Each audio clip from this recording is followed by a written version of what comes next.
warahmatullahi wabarakatuh.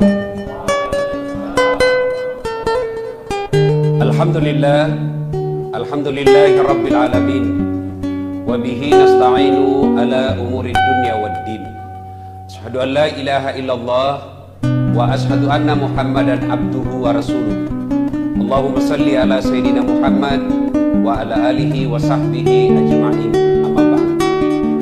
Ma'asyiral muslimin muslimat, adik-adik sekalian yang insya Allah dimuliakan dan dirahmati oleh Allah Subhanahu wa ta'ala. Ketika Allah Subhanahu wa ta'ala menciptakan Nabi Adam alaihissalam, Allah lalu perintahkan kepada seluruh makhluk.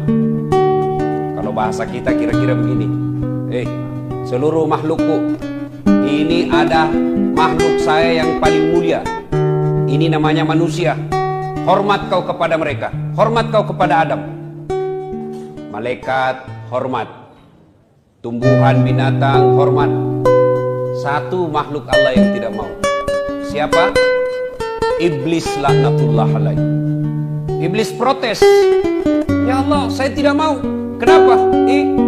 Adam anak baru kemarin, anak ke senior. Masa senior hormat sama junior? Gengsi dong. Adam diciptakan dari tanah, saya dari api. Unsur kejadian saya lebih mulia dari Adam. Dia aja anaknya. Saya tidak mau. Allah lalu berfirman, iblis, kau sombong rumahnya. Kau sombong rumahnya. Kau tidak mau mengikuti perintahku. Keluar kau dari surga ini. Diusir iblis dari surga. Tapi iblis bilang, tunggu dulu Tuhan, tunggu dulu. Ada dua proposalku ini. Ada dua permohonan saya. Apa? Yang pertama kata iblis, ya Allah, berikan saya umur yang panjang. Allah berfirman, oke, proposalmu dikabulkan. Kamu tidak akan mati sampai hari kiamat. Yang kedua kata iblis, berikan saya skill, keterampilan, keahlian, kecerdasan untuk menggoda anak cucunya Adam. Gara-gara Adam saya diusir dari surga, saya mau balas dendam. Saya mau cari itu anak cucunya Adam. Saya ajak dia untuk menjadi temanku, supaya dia menjadi sahabatku di akhirat kelak. Allah lalu berfirman, silakan, saya kasih kau segala kemampuan untuk menggoda anak cucunya Adam. Satu yang tidak boleh, jangan cabut nyawanya.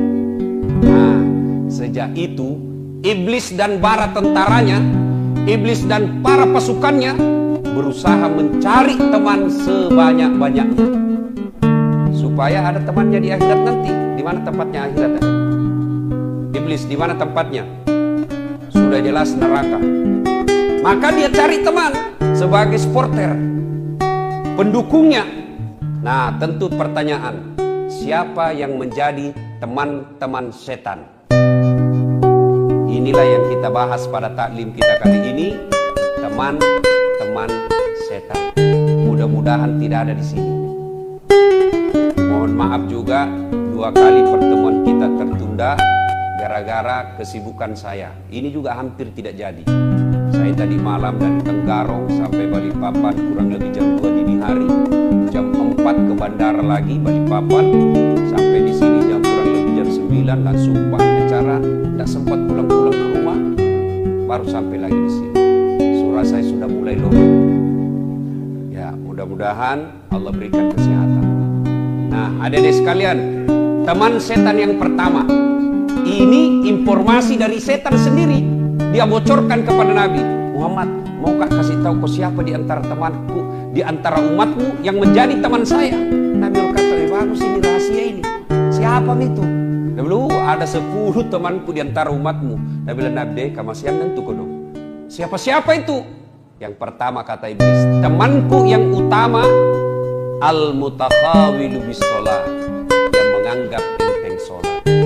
Dia roda cule-culei sempajangi. Temannya setan. Mana yang dimaksud menganggap enteng sholat?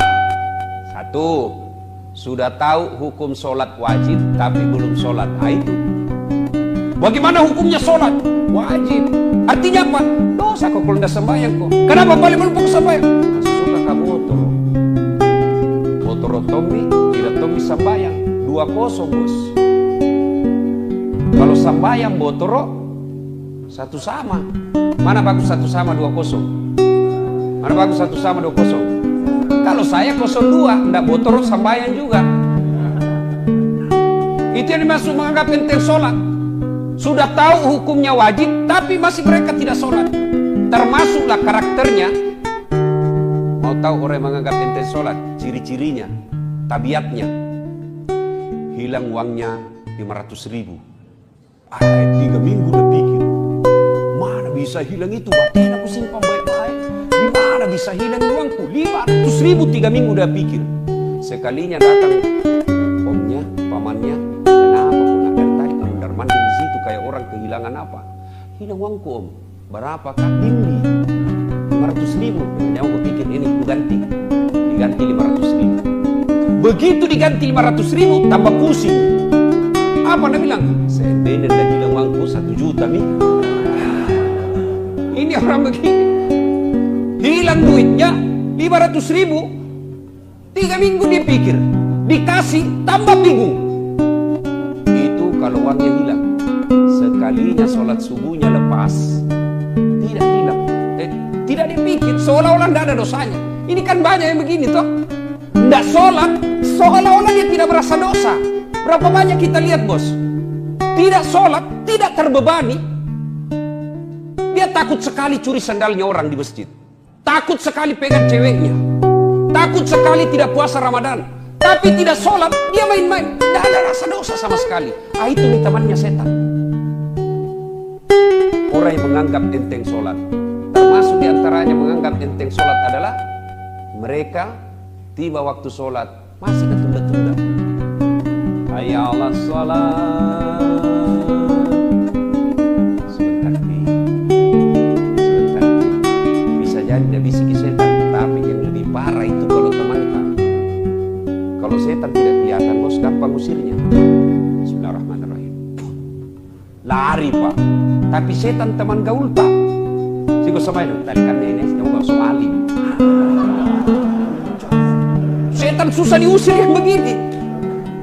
Nah bilang orang di kampungku setan mak bulu-bulu. Susah diusir. Teman setan mereka yang menganggap enteng sholat. Ini adik-adik biasa apa alasannya orang tidak sholat?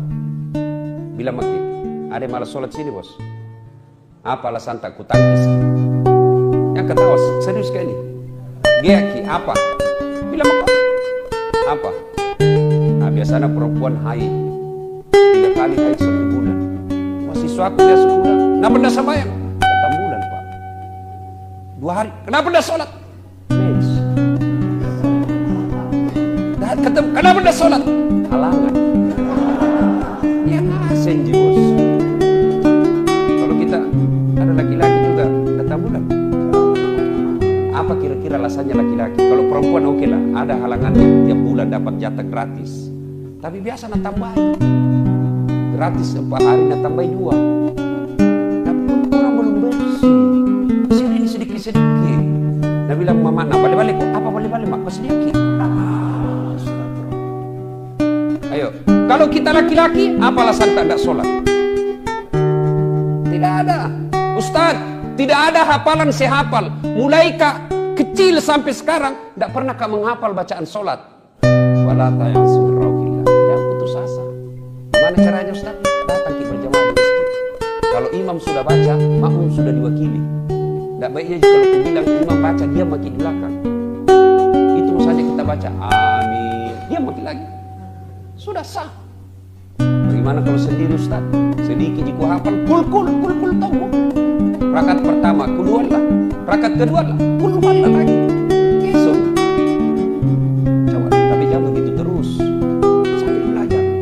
Apalagi Ustaz, pulang kampung ke Ustaz. Mobil tidak mau singgah. Allah kasih keringanan. Gimana? Tayamum. Tayamum ke di atas mobil. Tidak mau singgah sopir Ustaz, di atas mobil ke sopir. Sholat. Tuh. Bos, biar tidak sembahyang gitu sopir. Kalau kita bilang kasih singgah dulu, mau kasih sembahyang pasti nak kasih singgah ki. Kecuali mau jadi buang air besar, biasa tidak kasih singgah ki.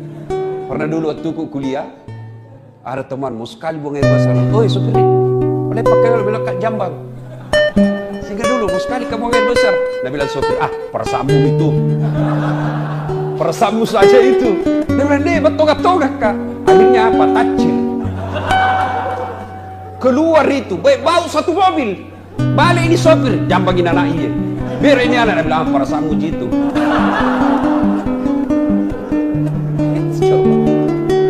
Tapi kalau sholat, biar tidak sholat itu sopir, biar dia orang Nasrani, begitu ada dia bilang, kasih singgah kak dulu, mau kak sholat, pasti nak kasih singgah.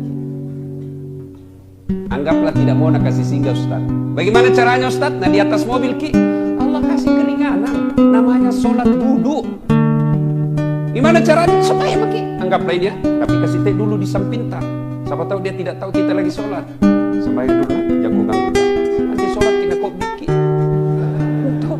Sudah sholat bagaimana? Sholat. Kalau Allahu Akbar, ruku kepala dikasih goyang. Kalau ruku ki, Allahu Akbar. Sujud bukan cuma kepala goyang, badan ikut ditundukkan. Allahu Akbar. Sudah. Apa? Tidak bisa kak dulu Ustaz. Ada tisu di pantat kompak. Pak kepala talam banyak nampak. Gimana caranya? Sudah, Allah kasih keringanan. Tidak usah duduk, baring. Bukan sholat tidur nak, baring. Sholat baring. Bagaimana caranya Ustaz? Tangan masih bergerak. Allahu Akbar. Anggaplah sana kiblat, baring mungkin sini kepala. Allahu Akbar. Samiallahu liman hamidah. Tidak bisa kak baring Ustaz. Cara apa lagi? Salat pakai isyarat. Bagaimana namanya salat pakai isyarat? Mata tak kasih goyang-goyang. Bisa saja. Allahu Akbar. Itu sholat pakai syarat, tinggal mata, tangan tak goyang. Itu pun tidak bisa Ustaz. Allah kasih dispensasi lagi apa? Sholat dalam hati. Bagaimana caranya Ustaz? Semua bacaan sholat dalam hati semua. Mata sudah tidak bergerak, tangan sudah tidak bergerak, bibir sudah tidak bisa bergerak. Gimana caranya? Pejamkan saja mata. Bayangkan lagi ruku, baca doa ruku. Bayangkan lagi sujud, baca doa sujud. Itu namanya sholat dalam hati. Masih juga tidak bisa sholat dalam hati. Gampang, bungkus, bawa dikubur. Mati itu bos. Apa pi? Tidak ada. Tidak ada alasan bagi kita tidak sholat. Nah, teman setan yang pertama, al-mutakhawwif sholat, yang menganggap dirinya sholat. Kira-kira kalau 5 waktu ada di musola ini, pagi kita ke kampus, nuntut ilmu adalah jihad. Kemudian sore pun kita pergi main basket, main bola. Mau masuk maghrib ada maki lagi di masjid. Nunggu sampai isya. Selesai isya kita makan ala kadarnya. Lalu malam lagi kita belajar lagi. Sampai pagi begitu. Apa alasannya Tuhan kasih masuk ke neraka? Ayo. 5 waktu kita di masjid. Kita tidak durhakai orang tua tak. Kita nuntut ilmu adalah jihad. Kita datang pengajian seperti ini. Apa alasan Allah untuk menolak kita menjadi orang baik? Apa alasannya Allah membuat hidup kita jadi susah? Kalau baik sholat tak bos, insya Allah gampang itu punya dunia. Gampang. Saya bisa cerita begini karena saya alami. Saya paling sering itu kalau setiap saya cerita soal ini. Saya pernah itu rasakan di PIS 3 Unhas ini, Sospor, lantai 2. Saya ingat terus itu, ruang 207. Saya keluar dari teman, keluar dari kelas belajar, nak tunjuki ke seniorku. Apa dia bilang? Dasar, tidak malu-malu itu cakar semua bajumu. Saya tidak marah.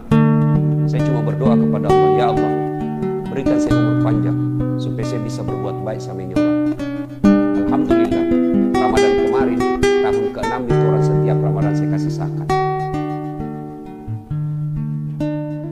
Saya pernah rasakan menjadi cleaning service. Mapanyuki 4 toilet saya harus bersihkan setiap hari. Saya bilang jami gaji kak, kasih masuk namaku undian umroh gratis. Sampai tutup itu kantor tidak dapat. Alhamdulillah, biiznillah, dengan izin Allah, Allah kasih saya rezeki punya travel sekarang. Saya bisa umroh kapan saja saya mau. Kecil kalau itu dunia, apa susahnya Allah kasih kita dunia? Nah bilang orang bungi, nagatek di buang ekomelo, kecil buat Allah. Dulu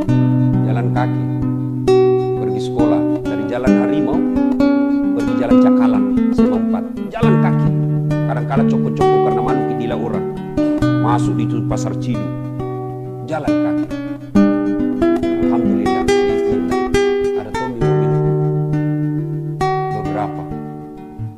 Alhamdulillah, dengan izin Allah. Dulu lihat pesawat di kampung, dikejar. Kapal lutu, dikejar itu Pak, di kampung. Sampai kita masuk, tabrak sawah, masih dilihat tuh.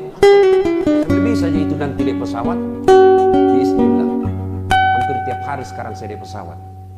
Dan hebatnya lagi, bukan saya yang bayar. Dengan izin Allah. Kecil buat Allah. Gimana caranya? Bereskan sholatmu. Kecil itu jadi dokter. Kecil itu jadi pegawai negeri. Allah cuma minta, perbaiki sholatmu. Baik sholat, tidak ada alasan menolak. Tidak ada alasan Allah untuk menolak doa kita. Yang penting baiki sholat. Setiap azan kita tinggalkan pekerjaan, masa Allah sengsarakan hidup? Tak, Tuhan apa itu yang kasih susah orang yang baik sholat? Cuma masalahnya kita anggap enteng di sholat. Sholat tapi main-main. Allah Akbar. Malik yaumiddin. Allahu Akbar. 30.000. Beli pulsa 10.000. Mana ini 20? Allahu Akbar. Bisa ada yang kapan? Sallallahu alaihi wasallam. Tidak. Mana itu? Assalamualaikum. Oh, di bawah bantal. Jadi kalau ada susah hidup tak bos, jangan cari kambing hitam. Ayo koreksi sholat kita. Koreksi sholat. Jadi sekalian, kalau baik sholat, insya Allah perbaiki hidup kita. Allah sempurnakan hidup kita.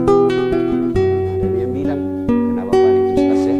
Rajin nama sampai banyak masalahnya. Pasti seandainya tidak sholat lebih banyak lagi masalahnya. Kenapa balik sholat itu Ustaz? Banyak masalahnya. Yang kedua, dia tidak ikhlas. Hayya 'alas shalah. Asar di sini. Barusan duhur. Tidak ikhlas kok bos.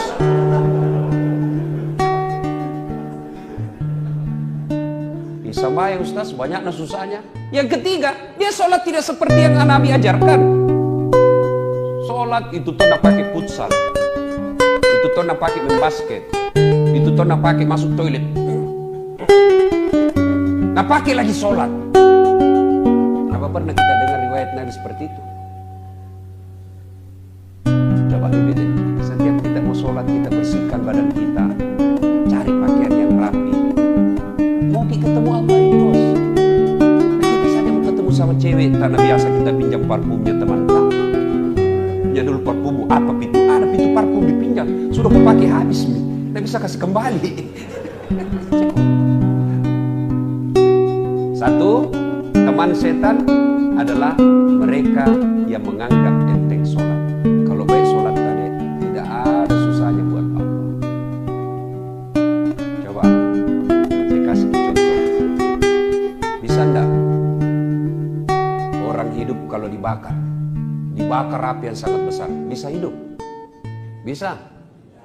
Hukum biologi mengatakan tidak mungkin manusia hidup kalau dibakar. Tapi kalau Allah yang mau, Ibrahim alaihissalam dibakar dalam api yang sangat besar, menyala-nyala. Ibrahim keluar kedinginan. Kalau Allah mau. Bisa tidak manusia hidup dalam perut ikan? Adik-adik, kira-kira ada orang bisa hidup dalam perut ikan? Kalau saya, ikan masuk di perut. Tapi kalau Allah mau, Yunus alaihi salam, ada ulama mengatakan 30 hari, ada ulama mengatakan 40 hari. Tapi tidak jadi masalah berapa harinya. Yang penting dalam perut ikan beberapa hari. Keluar hidup. Kalau Allah mau. Pernah lihat got? Musim hujan sekarang. Lihat itu got-got kita. Kalau airnya mengalir ke kanan, kemana benda yang ada di atasnya? Hah? Ke kanan. Kalau air yang ada di atas itu mengalir ke kanan, maka benda yang ada di atas air tersebut mengalirnya ke kanan. Tapi kalau Allah yang berkehendak, sungainya Nil, air sungai Nil mengalir ke kanan. petinya Nabi Musa mengalir ke kiri. Hebatnya lagi, waktu itu Fir'aun bikin perda. Anak laki-laki, bayi laki-laki yang kau dapat, bunuh hidup-hidup. Apa yang terjadi? Justru bayi Musa alaihissalam, bayi Musa masuk ke pekarangan istananya Fir'aun. Siapa yang dapat? Istrinya Fir'aun. Masya Allah. Kalau Allah yang mau. Bisa gak perempuan hamil tidak pernah disentuh laki-laki? Bisa. Hukum biologi mengatakan tidak mungkin, Ustaz. Tapi kalau Allah yang mau. Siti Maryam, wanita suci, tidak pernah disentuh laki-laki, hamil melahirkan Isa alaihissalam. Cuma zaman sekarang banyak tomosengan sama Siti Maryam. Hamil dari suaminya, beleng-beleng. Kalau Allah mau, bagaimana supaya Allah mau? Perbaiki sholat. Ada deh, perbaiki sholat. Ya, tiba-tiba ditelepon orang tua tak, ma, bayarkan besok. Kau tahu benar, bapak pensiun, gaji pensiunnya untuk makan kami saja di kampung tidak bisa. Mengadu makin kepada Allah, jangan kita mengadu di Facebook. Sekarang anak muda tempat curhatnya Facebook, Twitter, Meta, lengkap. Mana di Facebook? Berdoa Ustaz. Sibuk itu Tuhan mau baca statusmu. Di mana orang berdoa Ustaz? Sedikit saja dah. Bangun maki sepertiga di akhir malam, nangis di hadapan Allah. Ya Allah, Kau larang saya meminta, Kau larang saya mencuri, Kau larang saya mengemis. Kemana saya meminta ya Allah? Tidak mungkin aku merepotkan orang tuaku saat ini. Engkau yang maha kaya ya Allah, mudahkan bagiku untuk mendapat rezeki. Masa Allah tidak kabulkan kalau kita curhat, bos? Minta kepada Allah. Cuma caranya perbaiki sholat. Dan adik-adik sekalian, percaya itu. Tidak ada orang tidak ada masalahnya di dunia ini. Tidak ada orang. Semua orang pasti punya masalah. Alhamdulillah. Ketika ada masalah tak, Allah tidak meminta Saad jadi wali kota kau dulu. Nah, ada tim sukses kau dulu sini. Saad jadi gubernur kau dulu. Tidak. Allah cuma minta cewek, cowok, ada masalahmu, ista'inu bis-sabri was-salah. Sabar kok, perbaiki sholatmu, saya yang selesaikan masalah. Itu janji Allah. Allah cuma minta sabar kok, perbaiki sholatmu, saya selesaikan masalah. Jadi ketika ada masalah dalam kuliah ini, sabar saja, tingkatkan kesabaran, sempurnakan sholat, Allah yang selesaikan itu. Apa itu sabar Ustaz? Apakah duduk-duduk di kandat atau kepala? Sabar Pak Bos. Oh, bukan sabar itu, beda-beda. Tuh ya, satu, teman setan, al-mutakhawil bis sholat, yang menganggap enteng sholat. Yang kedua, temannya setan. Ini setan sendiri yang rahasia, bocorkan rahasianya. Siapa yang menjadi teman setan yang kedua? Yaitu qillatul haya, tomakuras siri, kurang rasa malu. Oh, ini banyak. Sholat baik, tapi kurang rasa malu. Mana kurang rasa malu? Prakteknya kalau perempuan, mulai dari cara pakaian. Sekarang banyak perempuan pakai jilbab tapi tidak memenuhi syariat. Sempit. Ya saya bingung lah. Celana dulu waktu ku kecil, biar itu bola bisa masuk di dalam celana. Saya bilang orang celana papi-papi. Kipas besar. Sekarang sempitnya lagi. Sampai aku bilang sama siswa aku, bagaimana cara kasih masuk itu? Susah kasih masuk. Dia bilang, tidak gaul no Ustaz. Apa? Dia bilang, dikasih kantong plastik Ustaz. Oh begitu. Jadi besok-besok mau ku buang air besar, tidak dapat ku kantong plastik. Ujulikin alim dong. Coba. Adek-adek, saya pernah bicara sama ahli apa itu penyakit kandungan sama kelamin ya. Ternyata anak-anak gadis keluhannya di dokter sekarang apa? Apa penyebab keputihan? Celana sempit.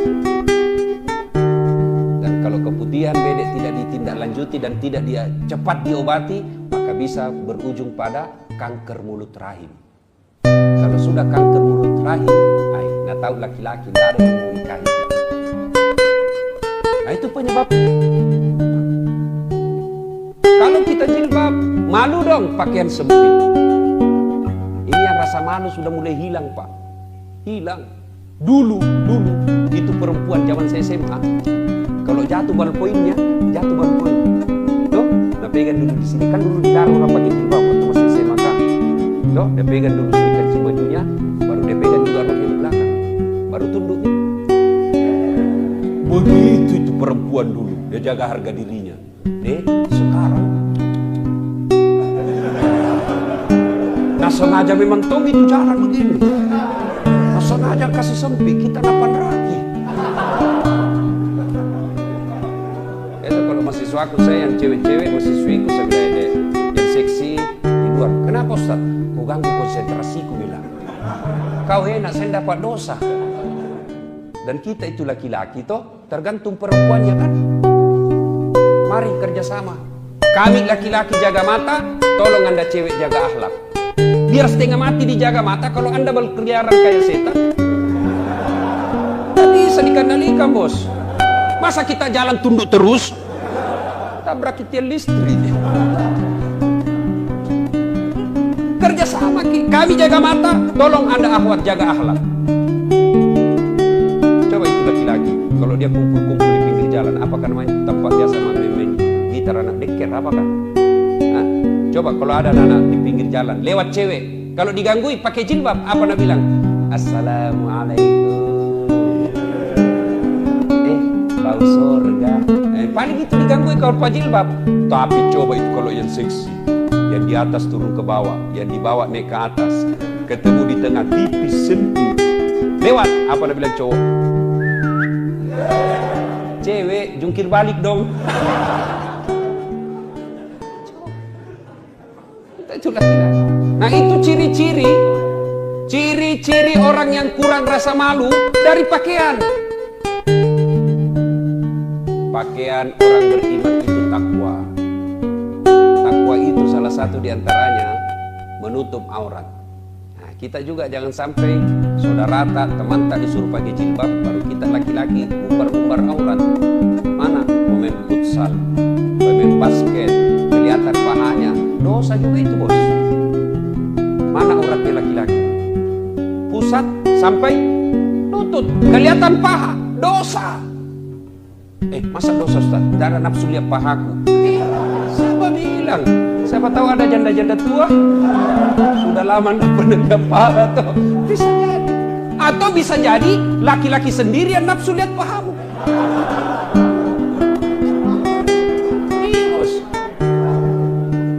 Jadi orang yang tebal rasa malunya.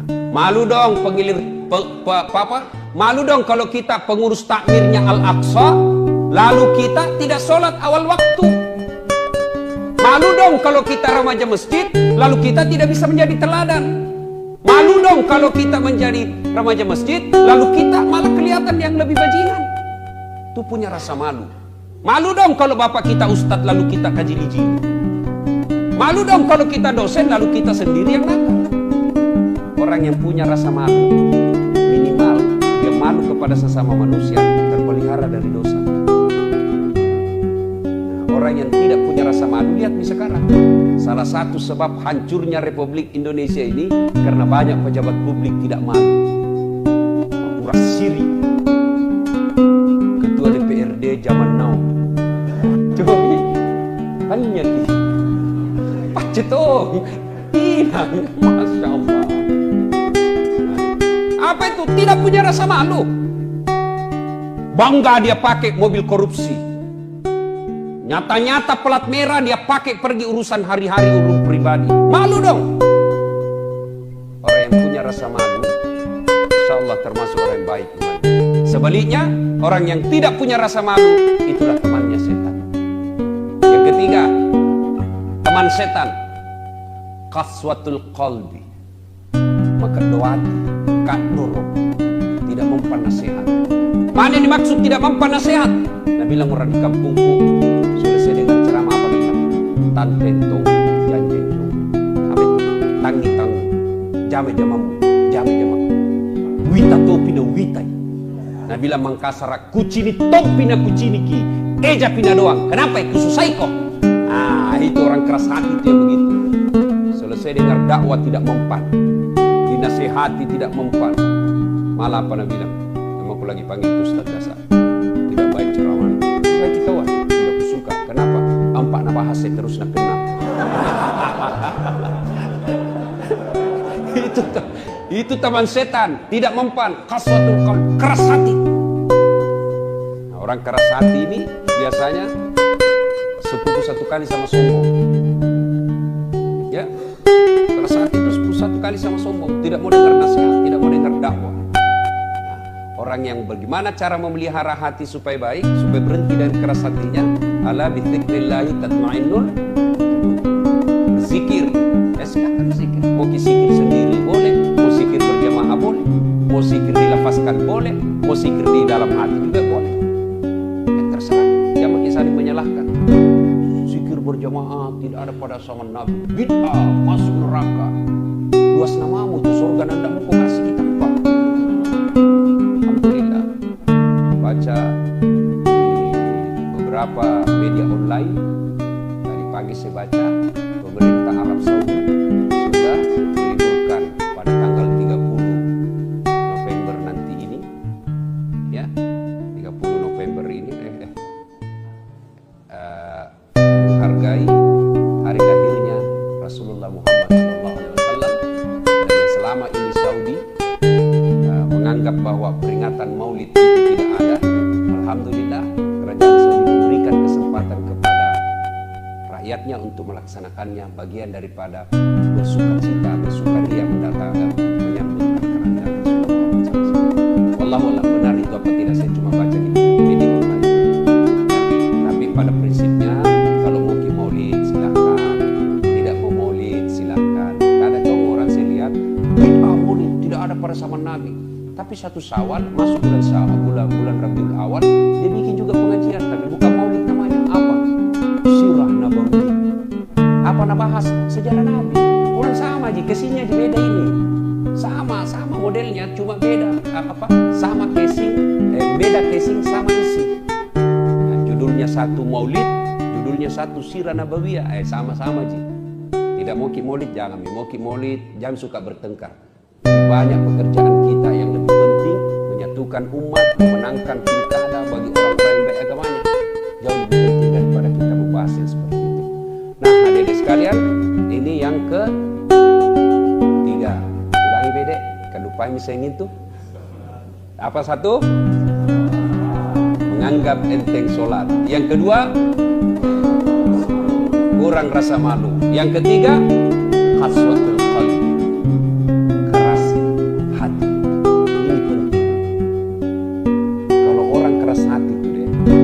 Siapa nasihati, dan siapa yang bisa mengobati hati kita? Kita sendiri. Dan ini hati penting sekali. Sehingga mungkin adik-adik sering dengar, dalam dirimu terdapat segumpal darah. Apabila segumpal darah itu sehat, maka sehatlah seluruh anggota tubuhmu. Tapi apabila segumpal darah itu sakit, maka sakitlah seluruh anggota tubuhmu. Apa gerangan segumpal darah itu? Qalb, hati. Ini hati. Artinya apa? Kalau hatinya sehat, insya Allah tutur katanya baik, perilakuannya baik. Tapi kalau hatinya sakit, tutur katanya merugikan orang, perbuatannya tidak enak. Itu pentingnya itu hati. Saya kasih ke contoh.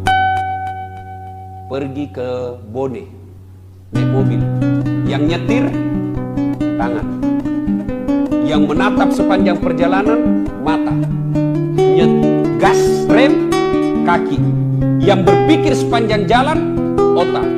Tapi begitu ada tikungan, apa tertulis? Hati. Tidak ada tertulis otak. Padahal otak itu yang berpikir sepanjang jalan. Tapi begitu ada tikungan, hati. Tidak ada bilang otak. Coba itu pentingnya hati. Coba di bandara yang tulis pengumuman yang mencerna pengumuman otak. Tapi begitu ada pengumuman, apa nak bilang announcer? Perhatian, perhatian. Tidak bilang perotakan, perotakan. Makanya ini penting sekali pelihara hati. Qaswatul qalbi adalah temannya setan. Kita pelihara. Yang berikutnya, teman setan. Yang keempat, ghaniyun mutakabbir. Orang kaya yang sombong. Kaya apa saja? Kaya harta, namanya hartawan. Pelit, temannya setan. Kaya ilmu, ilmuwan, pelit, temannya setan. Mana itu ilmuwan pelit? Tidak mau kasih ilmu, tidak mau bagi-bagi ilmunya. Itu temannya setan. Kalau kaya harta, hartawan pelit, temannya setan. Adik-adik, saya tadi terharu juga. Ini kan kita rata-rata nama siswa di sini. Ada tahu celingan? Alhamdulillah. Mana mau kuliah tidak pernah singgah. Tapi artinya ada ketahuan. Sudah ada. Dek,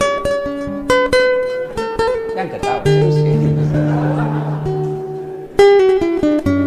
Bagaimana mau kaya selalu minta-minta.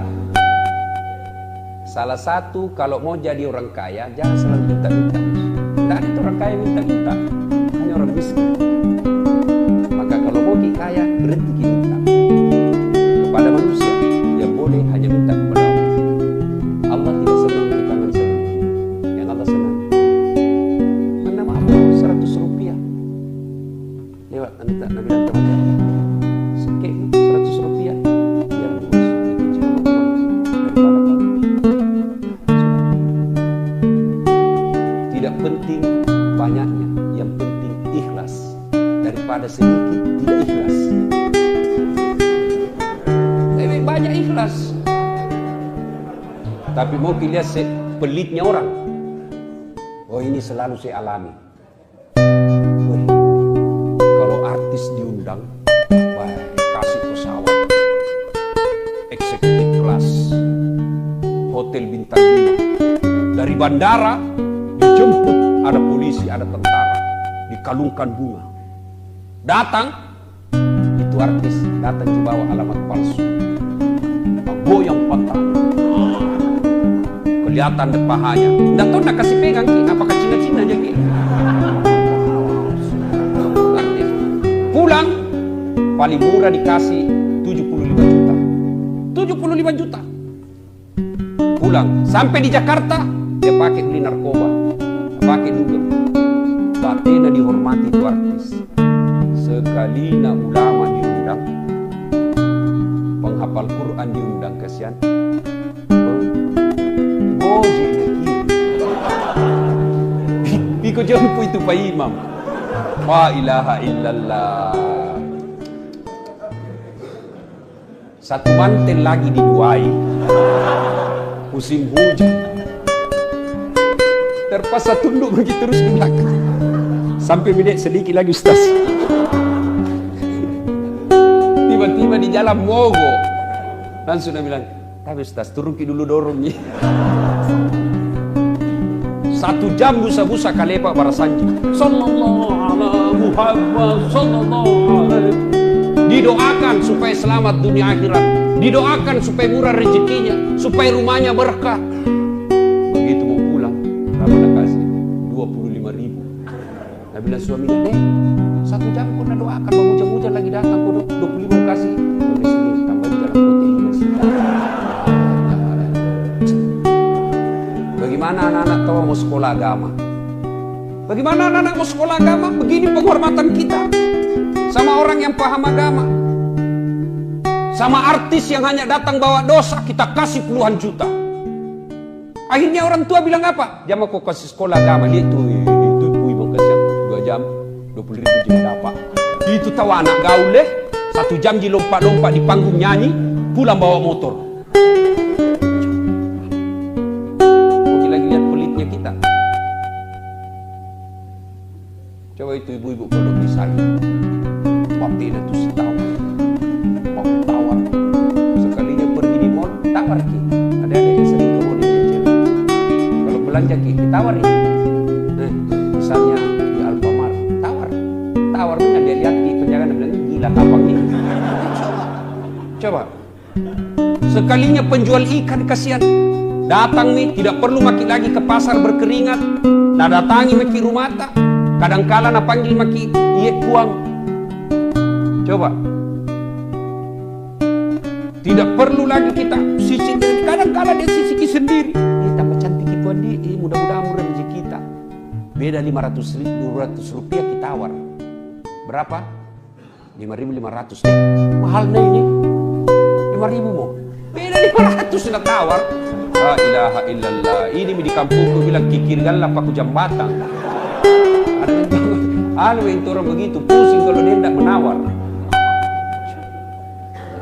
Jangan terlalu pelit. Adik-adik sekalian, saya belajar dari hidup saya berapa banyak keutamaan yang saya dapat dari hebatnya sedekah.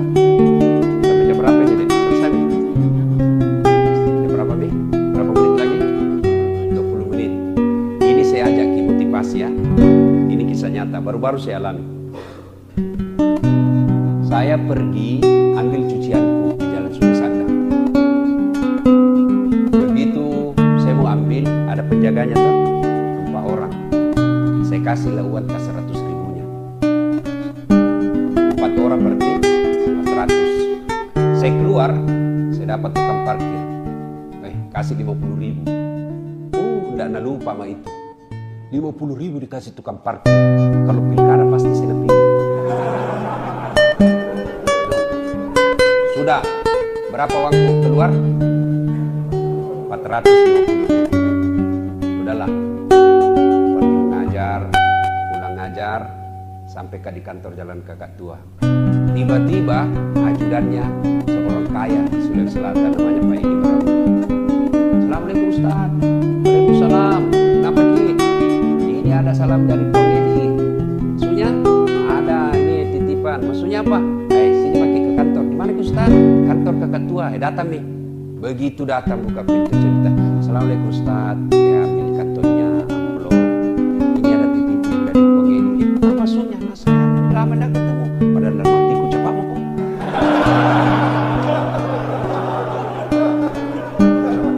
Sudahlah. Basa-basi tolak-tolak. Saya dah lama. Sudah. Pas sudah pegang dalam hatiku, cepat mau kau pulang, kamu kilesinya ini. Masya Allah. Pulang, saya buka itu. Berapa waktu keluar deh pagi-pagi? 450. Pas buka berapa ya Allah ganti? Pagi, sore Allah ganti berapa? 10 juta. Belajar kisah sedekah. Allah tidak lihat besar. Pernah lagi apa? Ada pagi-pagi datang ke rumah, pinjam uang. Biar saya kasih pinjam kembali. Kasih saja uang 120. Karena enak kasih kecewa. Sudah kasih, tiba-tiba ada lagi ibu datang. Dan ibu datang, Assalamualaikum. Saya bilang, sama istriku. Karena perempuan kita ada. Pinjam juga uang rupanya. Saya bilang, kasih pinjam dan bisa bayar. Kalau kasih saja uang 200. Pulang. Berapa waktu keluar pagi-pagi? 350 ribu. Sore menelpon yang punya pesantren yang di Pangkep, Haji Masrur. Assalamualaikum. Waalaikumsalam. Ada Ustaz Samsi Ali di sini Ustaz, di Wongsolo. Sini ki kumpul-kumpul. Inilah saya telepon istriku. Minta maaf saya. Kita tahu. Sunnah itu panggil saya sama istri. Pahala. Kita waktu dipacari sayang. Sekalinya jadi istri, gelek-gelekku. Insyaallah sudah saya bilang minta maaf saya. Saya janji makan malam dan jadi. Tiba-tiba ada panggilan ke Solo. Ketemu Ustaz Samsi Ali. Sudah ceramah. Selesai ceramah, Ustaz Samsi Ali dikasih honor. Maksudnya tidak usah. Sudah ada. Tiba-tiba itu keluar tadi tikungan ke saya itu belum. Kenapa saya bukan ceramah? Dalam hatiku cepat kok. Masya Allah. Begitu dipaksa saya dengan ikhlas. Saya bilang alhamdulillah rezeki. Saya naik mobil, saya buka. Berapa keluar pagi? 320. Berapa gantinya? 15 juta. Adik-adik, kalau ada mau jadi pengusaha muda, belajar kita. Tidak ada orang bangkrut gara-gara sedekah. Percaya itu. Percaya kita. Ada lagi pengalamanku ini. Selesai Ramadan. Kumpul-kumpul bodoh. Itu. Saya bilang sama istri, kita bangun masjid di kampung. Siap. Baru niat itu, suruh gambar, panggil arsitek, gambarkan seperti ini. Sudah, jadi gambar. Apa yang terjadi? Baru niat gambar, tiba-tiba alhamdulillah saya dapat bantuan orang yang namanya tidak sangka-sangka, langsung dapat 400 juta. Coba, keajaiban sedekah. Tidak jangkit tunggu kaya. Jangkit bilang banyak Pak, tua Pak pun aku sedekah. Iya kalau tua Ki, kalau mati mendadak. Apa itu? Coba, bersedekah. Kalau kita tidak punya sedekah dengan harta, sedekahlah dengan ilmu. Gimana caranya? Update itu, apa namanya itu, share itu ceramah. Taklim malam ini. Share itu pahala, amal jariah. Adik-adik ingat tak kisah Quran? Ketika kita meninggal dan digosok itu mata, lalu kita berkata, hari apa ini? Malaikat berkata, mati mako. Ini kau sudah mati. Lalu apa kita bilang? Ya Allah, kasih kembali saya. Palisu kali doepo, kasih kembali saya ke dunia, meskipun sesaat saja. Kembalikan saya ke dunia, meskipun sesaat. Untuk apa? Sholat? Bukan. Untuk puasa? Bukan. Untuk haji? Bukan. Untuk apa? Saya hanya ingin berkata kata jenazah, saya sedekahkan harta yang aku miliki. Coba. Kenapa? Sholat dinikmati pada saat kita sholat. Puasa dinikmati pada saat kita puasa. Haji kita nikmati pada saat haji. Sementara sedekah, meskipun kita sudah wafat, sedekah itu tetap mengalir. Itulah amal jariah. Kan mulai makin ada teman tamu, kita lihat kasihan, biar makan susah, bantu. Ada Indomie bos, ada kirimannya dari bapakku 10 bungkus, ambil buku 2, dan tongku banyak banget.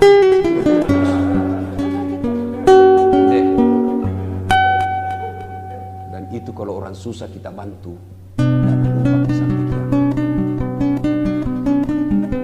Saya dulu kan ikut-ikut mengetik komputer.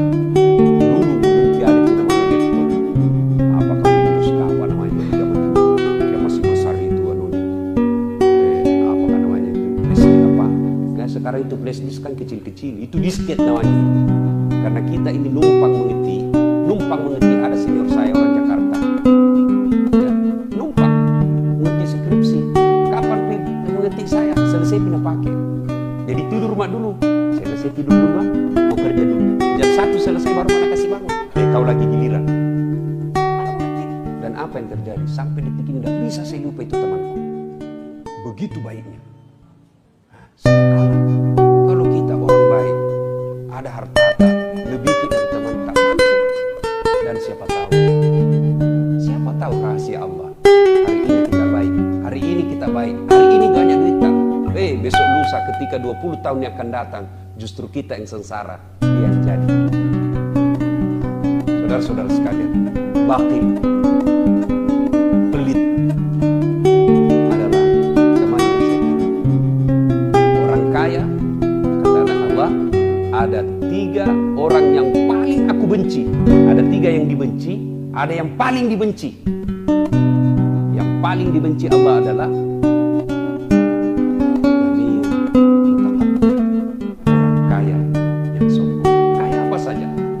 sombong dibenci Allah. Kaya harta sombong dibenci Allah. Nah, oleh pengajian ini, mari pulang ini belajar makin bersedekah. Insyaallah Allah pasti ganti. Coba buka Quran. Kau belanjakan hartamu di jalan agama Allah, ibarat menanam 1 biji. 1 biji kita tanam, berapa gantinya? Allah dalam Quran dijelaskan, 1 biji maka tumbuh 7 bulir. Dan setiap bulirnya mengandung berbuah 100 biji. Artinya 1 kita belanjakan jalan agama Allah, Allah ganti 700. Coba mulai besok amalkan itu bos. Coba pernah memulai hari tanpa sedekah. Tidak mesti banyak. Tiap hari ada. Wah, rupiah 500 perak. Ada kecil-kecil. Apalagi kalau kita biasakan. Ada kebiasaan almarhum bapak saya. Selalu tukar uang koin. Tiap hari dia bawa ke masjid. Untuk apa? Sedekah. Karena zaman itu 100 rupiah zaman itu, sudah banyak sekali. Nah, itu dia bawa, termasuk tiap hari. Dan Allah menilai bukan besarnya, tapi rutinitasnya. Yang bahasa agamanya istiqamah. Mulai besok, masuk lagi sedekah. Tidak bisa sedekah duit, tidak sedekah dengan ilmu. Maka sedekahlah dengan cara apa? Jangan mengganggu orang. Sedekah. Kita tidak bisa kasih tetangga kamarta Indomie. Tidak bisa kita kasih tetangga kamarta kopi. Maka cara apa? Jangan tomi kita ganggu. Yang mentang-mentang kita punya teh besar, kau sembunyi teh besar-besar. Kan biasa ada orang yang nulis, kenapa? Radio-radioku, tep-tepku, saya bayar listrik, khusus saya kok. Nah bilang tetangga tak, telinga-telingaku, pintu-pintuku. Kenapa itu suara radiomu masuk di telingaku? Itu kan bisa begitu. Nah, saudara-saudara sekalian, masih ada lagi teman-teman setan, tapi waktu yang sangat terbatas. Insya Allah kita akan lanjutkan pada pertemuan yang akan datang. Akhirnya kita tutup pengajian kita ini dengan selalu mengingat Allah. Al-Quran menjelaskan. Bismillahirrahmanirrahim. Ya ayyuhalladzina amanu dukhulu fis-silmi kaffatan wala tattabi'u khutuwatis syaitan innahu lakum aduwwun.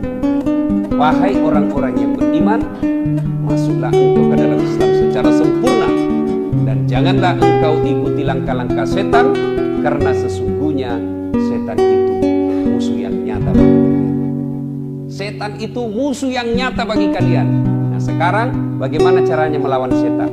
Salah satu di antaranya cara melawan setan adalah memperbanyak istighfar.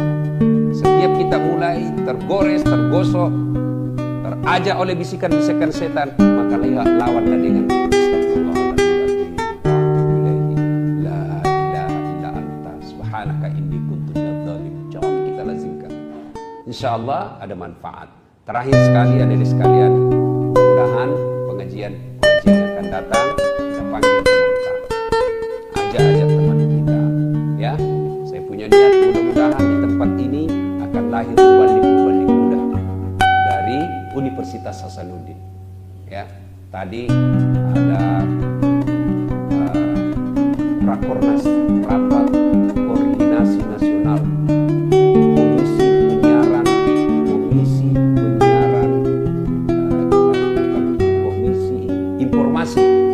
Komisi Informasi Publik KIP seluruh Indonesia kumpul, saya diminta baca doa. Dan ada satu komisioner berkata, alhamdulillah saya senang di Sulawesi Selatan banyak dai-dai muda. Alhamdulillah banyak dilihat katanya ustaz-ustaz muda dari Sulawesi Selatan. Nah, mudah-mudahan ada dari Unas.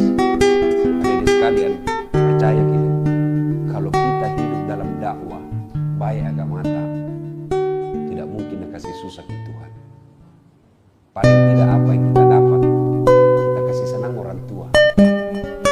Bayangkan kalau tadinya dari SMA, susah dah kali kita ajak sholat, bicara tak kasar, susah disuruh. Tiba-tiba baru 3 semester di sini, pulang ke kampungnya, dilihat mamanya, alhamdulillah anakku baru sholat tahajud. Langsung itu baku bisi bapaknya. Dan sudah bilang bapak,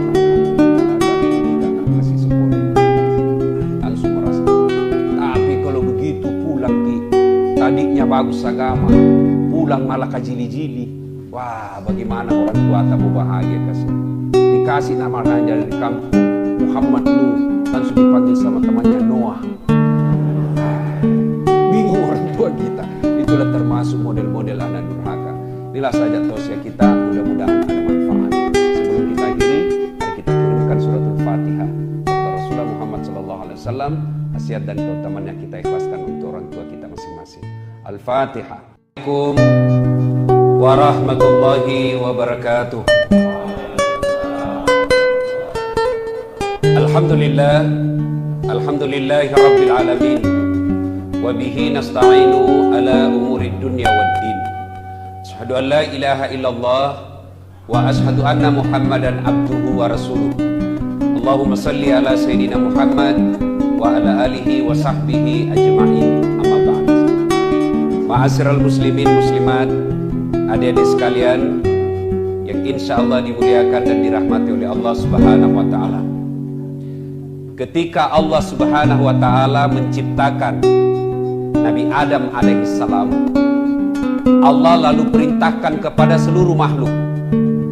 Kalau bahasa kita kira-kira begini, seluruh makhlukku, ini ada makhluk saya yang paling mulia. Ini namanya manusia. Hormat kau kepada mereka, hormat kau kepada Adam. Malaikat hormat, tumbuhan binatang hormat. Satu makhluk Allah yang tidak mau. Siapa? Iblis laknatullah alaihi. Iblis protes. Ya Allah, saya tidak mau. Kenapa? Adam anak baru kemarin, anak ke senior.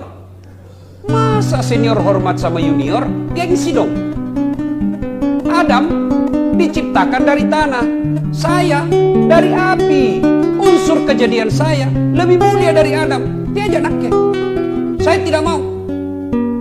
Allah lalu berfirman, iblis, kau sombong rumahnya. Kau sombong rumahnya.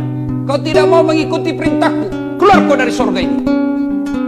Diusir iblis dari sorga. Tapi iblis bilang, tunggu dulu Tuhan, tunggu dulu. Ada dua proposalku ini. Ada dua permohonan saya. Apa? Yang pertama kata iblis, ya Allah, berikan saya umur yang panjang. Allah berfirman, oke, proposalmu dikabulkan. Kamu tidak akan mati sampai hari kiamat. Yang kedua kata iblis, berikan saya skill, keterampilan, keahlian, kecerdasan untuk menggoda anak cucunya Adam. Gara-gara Adam saya diusir dari sorga, saya mau balas dendam. Saya mau cari itu anak cucunya Adam. Saya ajak dia untuk menjadi temanku, supaya dia menjadi sahabatku di akhirat kelak. Allah lalu berfirman, silakan, saya kasih kau segala kemampuan untuk menggoda anak cucunya Adam. Satu yang tidak boleh, jangan cabut nyawanya. Nah, sejak itu iblis dan para tentaranya, iblis dan para pasukannya berusaha mencari teman sebanyak-banyaknya supaya ada temannya di akhirat nanti. Di mana tempatnya akhirat ada? Iblis di mana tempatnya? Sudah jelas neraka. Maka dia cari teman sebagai supporter, pendukungnya. Nah, tentu pertanyaan, siapa yang menjadi teman-teman setan? Inilah yang kita bahas pada taklim kita kali ini, teman-teman setan. Mudah-mudahan tidak ada di sini. Mohon maaf juga, 2 kali pertemuan kita tertunda gara-gara kesibukan saya. Ini juga hampir tidak jadi. Saya tadi malam dari Tenggarong sampai Balikpapan kurang lebih jam 2 dini hari. Jam 4 ke bandara lagi Balikpapan. Sampai di sini jam kurang lebih jam 9, langsung banyak acara. Tidak sempat pulang-pulang ke rumah. Baru sampai lagi di sini. Surah saya sudah mulai lobet. Ya, mudah-mudahan Allah berikan kesehatan. Nah, adik-adik sekalian, teman setan yang pertama. Ini informasi dari setan sendiri. Dia bocorkan kepada Nabi Muhammad, maukah kasih tahu siapa di antara temanku, di antara umatmu yang menjadi teman saya? Nabi berkata, bagus, ini rahasia ini. Siapa itu? Dia bilang, ada 10 temanku di antara umatmu. Nabi bilang, Nabi, kamasian tentu kodok. Siapa-siapa itu? Yang pertama kata iblis, temanku yang utama, al-mutakhawilu bis sholat, yang menganggap enteng sholat. Ya rona cule-culei sempajangnya. Temannya setan. Mana yang dimaksud menganggap enteng sholat?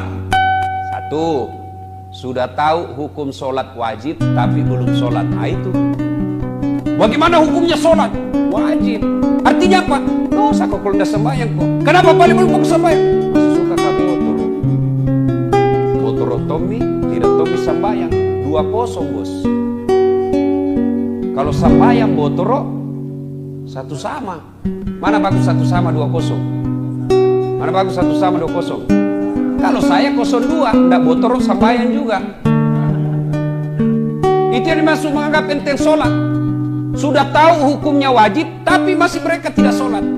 Termasuklah karakternya. Mau tahu orang yang menganggap enteng sholat? Ciri-cirinya, tabiatnya. Hilang uangnya 500.000. 3 minggu udah pikir. Mana bisa hilang itu? Batin aku simpan baik-baik. Gimana bisa hilang uangku? 500.000 3 minggu udah pikir. Sekalinya datang omnya, pamannya. Kenapa kau dari tadi mondar-mandir di situ kayak orang kehilangan apa? Hilang uangku om.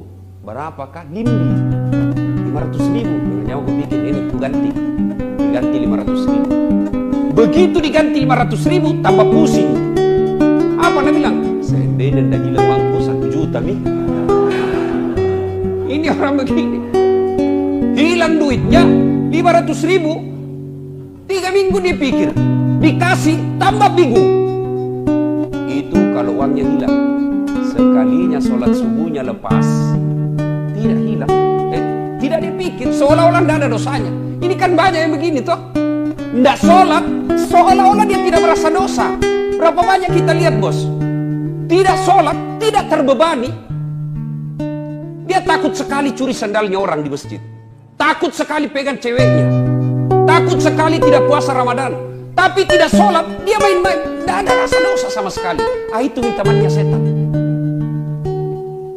Orang yang menganggap enteng sholat, termasuk diantaranya menganggap enteng sholat adalah mereka tiba waktu sholat masih ngetunda-tunda. Hayya 'alas sholat. Sebentar pi, sebentar pi. Bisa jadi dia bisiki setan. Tapi yang lebih parah itu kalau teman tak. Kalau setan tidak kelihatan bos, gampang usirnya. Bismillahirrahmanirrahim. Lari pak.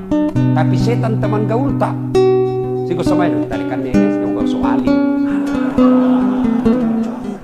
Setan susah diusir yang begini. Nah bilang orang di kampungku setan mak bulu-bulu. Susah diusir. Teman setan mereka yang menganggap enteng sholat. Ini adik-adik biasa apa alasannya orang tidak sholat? Bilang maki, ada malas sholat sini bos. Apa alasan tak kutangkis? Yang ketawa serius kayak ini. Geaki apa? Bilang kok apa? Nah, biasanya perempuan haid 3 kali haid 1 bulan. Mahasiswa aku biasa bulan. Kenapa tidak sembahyang? Datang bulan pak. 2 hari. Kenapa tidak sholat? Mens. Kenapa tidak sholat? Halangan. Ya ngasen ji bos. Kalau kita ada laki-laki juga datang bulan. Alasannya laki-laki. Kalau perempuan oke lah, ada halangannya. Tiap bulan dapat jatah gratis. Tapi biasa nak tambahin. Gratis 4 hari nak tambahin 2. Tapi orang belum bersih. Masih ada ini sedikit-sedikit. Nah bilang mama nak balik-balik kok. Apa balik-balik mak? Masih yakin. Ayo. Kalau kita laki-laki, apa alasan tak ada sholat? Tidak ada. Ustaz, tidak ada hafalan sehafal. Mulai kecil sampai sekarang tidak pernah menghafal bacaan sholat. Wala ta'yasur raqillah. Jangan putus asa. Gimana caranya Ustaz? Datang ke berjamaah di masjid. Kalau imam sudah baca, makmum sudah diwakili. Tidak baiknya kalau aku bilang imam baca, dia makin belakang. Itu saja kita baca amin, dia makin lagi. Sudah sah. Bagaimana kalau sendiri Ustaz?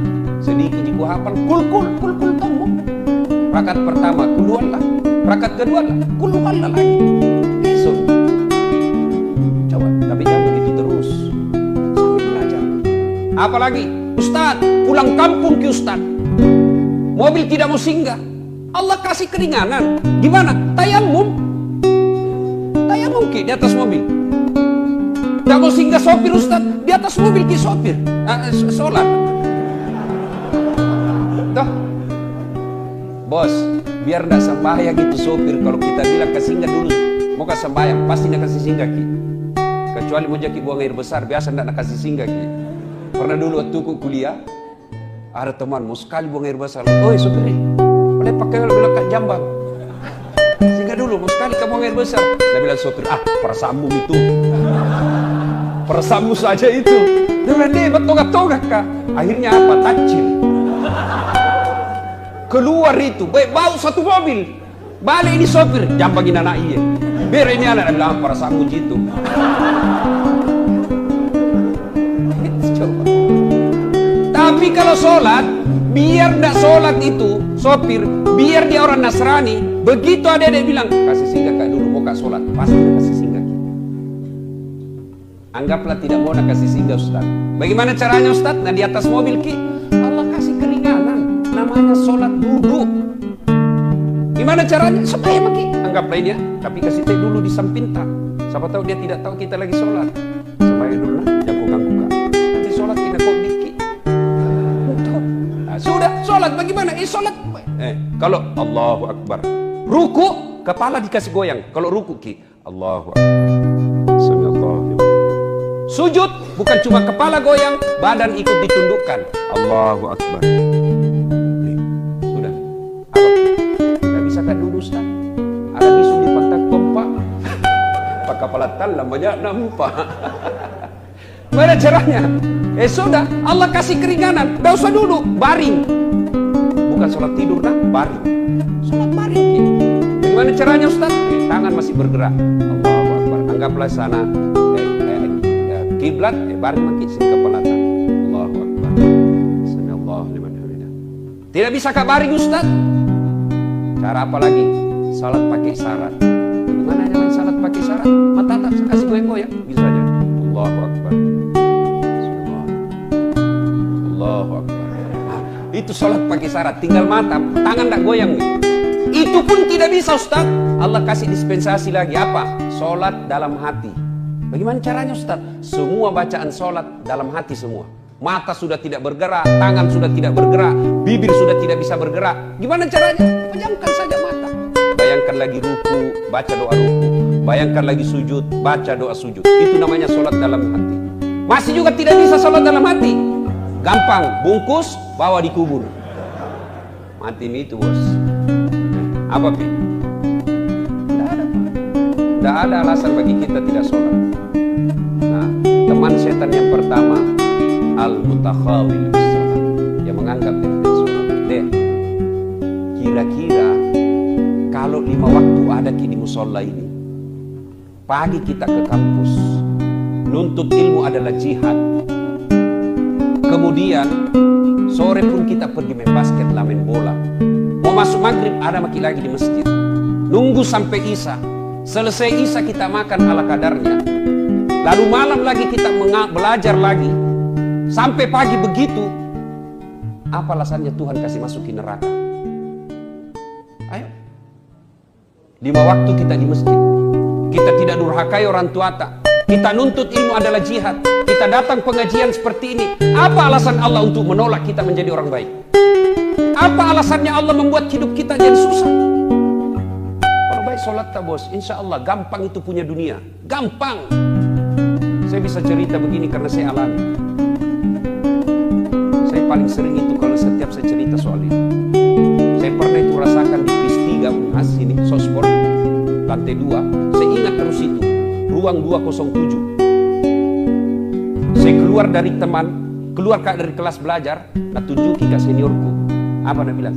Dasar, tidak malu-malu itu cakar semua bajumu. Saya tidak marah. Saya cuma berdoa kepada Allah, ya Allah, berikan saya umur panjang supaya saya bisa berbuat baik sama ini orang.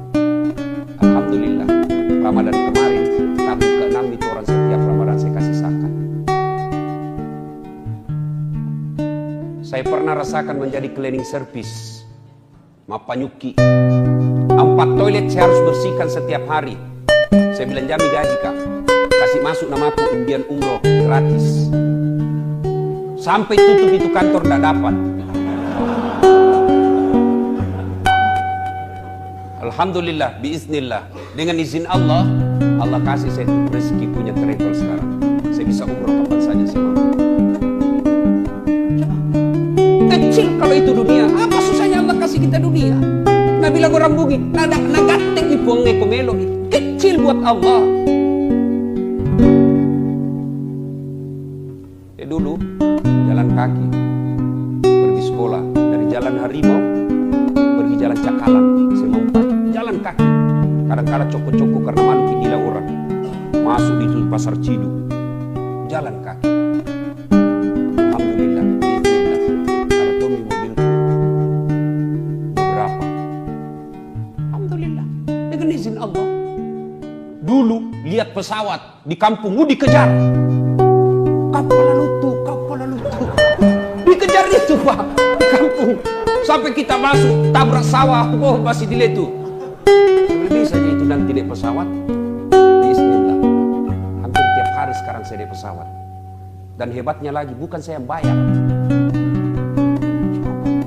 Dengan izin Allah. Kecil buat Allah. Gimana caranya? Bereskan sholatmu. Kecil itu jadi dokter. Kecil itu jadi pegawai negeri. Allah cuma minta perbaiki sholatmu. Baik sholat, tidak ada alasan menolak. Tidak ada alasan Allah untuk menolak doa kita. Yang penting baiki sholat.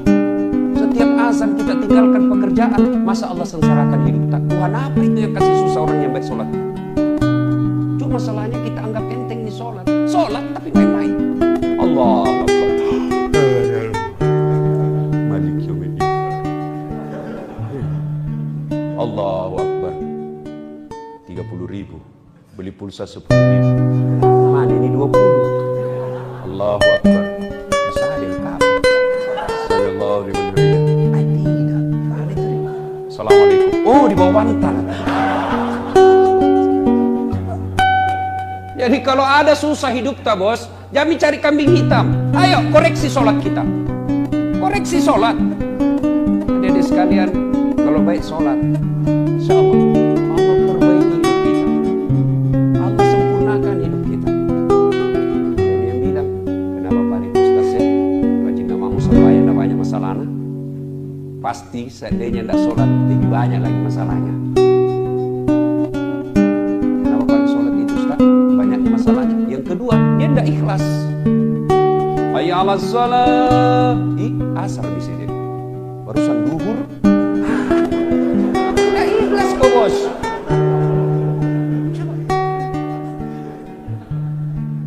Bisa bayar Ustaz, banyaknya susahnya. Yang ketiga, dia sholat tidak seperti yang Nabi ajarkan. Sholat itu tuh nak pakai futsal, itu tuh nak pakai main basket, itu tuh nak pakai masuk toilet, nak pakai lagi sholat. Apa pernah kita dengar riwayat Nabi seperti itu? Coba lihat deh. Setiap kita mau sholat, kita bersihkan badan kita, cari pakaian yang rapi. Mau ketemu Allah ini bos. Nah, kita saja mau ketemu sama cewek, tanah biasa kita pinjam parfumnya teman tak. Ya dulu parfum apa pintu? Ada pintu parfum dipinjam. Sudah kau pakai habis, tidak bisa kasih kembali. Satu, teman setan adalah mereka yang menganggap enteng sholat. Kalau baik sholat tadi tidak ada susahnya buat Allah. Coba saya kasih contoh. Bisa enggak orang hidup kalau dibakar api yang sangat besar, bisa hidup? Bisa. Hukum biologi mengatakan tidak mungkin manusia hidup kalau dibakar. Tapi kalau Allah yang mau, Ibrahim alaihissalam dibakar dalam api yang sangat besar, menyala-nyala. Ibrahim keluar kedinginan. Kalau Allah mau. Bisa enggak manusia hidup dalam perut ikan? Adik-adik, kira-kira ada orang bisa hidup dalam perut ikan? Kalau saya, ikan masuk di perut. Tapi kalau Allah mau, Yunus alaihissalam, ada ulama mengatakan 30 hari, ada ulama mengatakan 40 hari. Tapi tidak jadi masalah berapa harinya. Yang penting dalam perut ikan beberapa hari. Keluar hidup. Kalau Allah mau. Pernah lihat got? Musim hujan sekarang, lihat itu got-got kita. Kalau airnya mengalir ke kanan, kemana benda yang ada di atasnya? Hah? Ke kanan. Kalau air yang ada di atas situ mengalir ke kanan, maka benda yang ada di atas air tersebut mengalirnya ke kanan. Tapi kalau Allah yang berkehendak, sungainya Nil, air sungai Nil mengalir ke kanan, petinya Nabi Musa mengalir ke kiri. Hebatnya lagi, waktu itu Fir'aun bikin perda, anak laki-laki, bayi laki-laki yang kau dapat, bunuh hidup-hidup. Apa yang terjadi? Justru bayi Musa alaihissalam, bayi Musa masuk ke pekarangan istananya Fir'aun. Siapa yang dapat? Istrinya Fir'aun. Masya Allah. Kalau Allah yang mau. Bisa enggak perempuan hamil tidak pernah disentuh laki-laki? Bisa. Hukum biologi mengatakan tidak mungkin, Ustaz. Tapi kalau Allah yang mau, Siti Maryam, wanita suci, tidak pernah disentuh laki-laki, hamil melahirkan Isa alaihissalam. Cuma zaman sekarang banyak promosinya sama Siti Maryam. Hamil dari suaminya, beling-beling. Kalau Allah mau. Bagaimana supaya Allah mau? Perbaiki sholat. Adek-adek, perbaiki sholat. Ya. Tiba-tiba ditelepon orang tua tak, Ma, bayar kan besok. Kau tahu benar, Bapak pensiun. Gaji pensiunnya untuk makan kami saja di kampung Garisa. Mengadu mati kepada Allah. Jangki mengadu di Facebook. Sekarang anak muda tempat curhatnya Facebook, Twitter, leka. Apa ada di Facebook? Berdoa Ustaz. Sibuk itu Tuhan mau baca statusmu. Di mana orang berdoa Ustaz? Di atas sajadah. Bangun mati sepertiga di akhir malam, nangis di hadapan Allah. Ya Allah, Kau larang saya meminta-minta. Kau larang saya mencuri. Kau larang saya mengemis. Kemana saya meminta ya Allah? Tidak mungkin aku merepotkan orang tuaku saat ini. Engkau yang maha kaya ya Allah. Mudahkan bagiku untuk mendapat rezeki. Masa Allah tidak kabulkan kalau kita curhat, bos? Minta kepada Allah. Cuma caranya perbaiki sholat. Dan adik-adik sekalian, percaya bos, tidak ada orang tidak ada masalahnya di dunia ini. Tidak ada orang. Semua orang pasti punya masalah. Alhamdulillah. Ketika ada masalah tak, Allah tidak meminta Saad jadi wali kota kau dulu. Nah, ada tim sukses dulu sini. Saad jadi gubernur kau dulu. Tidak. Allah cuma minta cewek, cowok, ada masalahmu, ista'inu, sabri, wassalam. Sabar kok, perbaiki sholatmu, saya yang selesaikan masalahmu. Itu janji Allah. Allah cuma minta, sabar kok, perbaiki sholatmu, saya yang selesaikan masalahmu. Ketika ada masalah dalam kuliah ini, sabar saja, tingkatkan kesabaran, sempurnakan sholat, Allah yang selesaikan itu. Apa itu sabar Ustaz? Apakah duduk-duduk di kandat atau kepercak? Sabar kak bos. Oh bukan sabar itu, beleng-beleng. Tuh ya, satu, teman setan, al-mutakhawil bis salat, dia menganggap enteng salat. Yang kedua, temannya setan. Ini setan sendiri yang rahasia, bocorkan rahasianya. Siapa yang menjadi teman setan yang kedua? Yaitu qillatul haya, tomakuras siri, kurang rasa malu. Oh ini banyak. Sholat baik, tapi kurang rasa malu. Mana kurang rasa malu? Prakteknya kalau perempuan, mulai dari cara pakaiannya.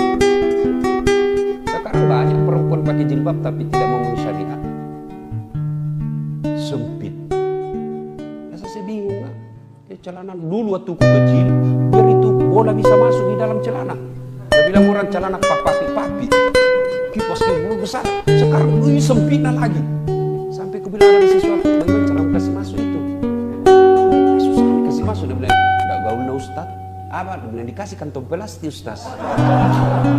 Oh begitu. Jadi besok-besok mau ku buang air besar, tidak dapat ku kantong plastik. Ujung lagi gini aja udah. Coba. Adek-adek, saya pernah bicara sama ahli apa itu penyakit kandungan sama apa iklan ya. Ternyata anak-anak gadis keluhannya di dokter sekarang apa? Keputihan. Dan apa penyebab keputihan? Celana sempit. Dan kalau keputihan bedek tidak ditindaklanjuti dan tidak cepat diobati, maka bisa berujung pada kanker mulut rahim. Kalau sudah kanker mulut rahim, nah tahu laki-laki tidak ada yang memulihkan. Nah itu penyebabnya. Kalau kita jilbab, malu dong pakaian sempit. Ini yang rasa malu sudah mulai hilang, Pak. Hilang. Dulu itu perempuan zaman saya SMA. Kalau jatuh ballpointnya, jatuh ballpoint. Tuh, dia pegang dulu di sini. Kan dulu dilarang orang pakai jilbab waktu masih SMA kan. Tuh, dia pegang dulu sini kan bajunya, baru dia pegang juga roti di belakang. Baru tunduk. Begitu itu perempuan dulu. Dia jaga harga dirinya. Sekarang nah sengaja memang tong itu jalan begini. Nah, sengaja kasih sempit kita napan lagi. Biasa kalau mahasiswaku saya yang cewek-cewek, mahasiswiku saya bilang yang seksi di luar. Kenapa Ustaz? Kau ganggu konsentrasiku bilang. Kau enak saya dapat dosa. Dan kita itu laki-laki toh tergantung perempuannya kan. Mari kerjasama. Kami laki-laki jaga mata, tolong Anda cewek jaga akhlak. Biar setengah mati dijaga mata, kalau Anda berkeliaran kayak setan, tidak bisa dikendalikan bos. Masa kita jalan tunduk terus? Tabrak tiang listrik. Kerjasama, kami jaga mata, tolong Anda akhwat jaga akhlak. Coba itu laki-laki, kalau dia kumpul-kumpul di pinggir jalan, apakah namanya tempat biasa memilih gitar anak deker, apakah? Hah? Coba kalau ada anak di pinggir jalan, lewat cewek, kalau digangguin pakai jilbab, apa nak bilang? Assalamualaikum. Bau surga. Paling itu digangguin kalau pakai jilbab. Tapi coba itu kalau yang seksi, yang di atas turun ke bawah, yang di bawah naik ke atas, ketemu di tengah tipis sempit, lewat, apa nak bilang cowok? Cewek jungkir balik dong. Itu laki-laki. Nah itu ciri-ciri orang yang kurang rasa malu dari pakaian. Pakaian orang beriman itu takwa. Takwa itu salah satu diantaranya menutup aurat. Nah, kita juga jangan sampai saudara tak, teman tak disuruh pakai jilbab, baru kita laki-laki umbar-umbar aurat. Mana pemain futsal, pemain basket, kelihatan pahanya, dosa juga itu bos. Mana auratnya laki-laki? Pusat sampai lutut, kelihatan paha, dosa. Masa dosa Ustaz? Tidak ada nafsu lihat pahaku. Siapa bilang? Siapa tahu ada janda-janda tua sudah lama tidak pernah lihat paha tuh. Bisa jadi. Atau bisa jadi laki-laki sendiri yang nafsu lihat pahamu. Tius. Jadi orang yang tebal rasa malunya. Malu dong malu dong kalau kita pengurus takmirnya Al-Aqsa, lalu kita tidak sholat awal waktu. Malu dong kalau kita remaja masjid, lalu kita tidak bisa menjadi teladan. Malu dong kalau kita menjadi remaja masjid, lalu kita malah kelihatan yang lebih bajingan. Itu punya rasa malu. Malu dong kalau bapak kita ustadz, lalu kita kajili-jili. Malu dong kalau kita dosen, lalu kita sendiri yang nakal. Orang yang punya rasa malu, minimal dia malu kepada sesama manusia, terpelihara dari dosa. Orang yang tidak punya rasa malu, lihat nih sekarang. Salah satu sebab hancurnya Republik Indonesia ini karena banyak pejabat publik tidak malu. Wasiri, ketua DPRD zaman now. Coba hanya Pacetong hilang, masya Allah. Apa itu? Tidak punya rasa malu.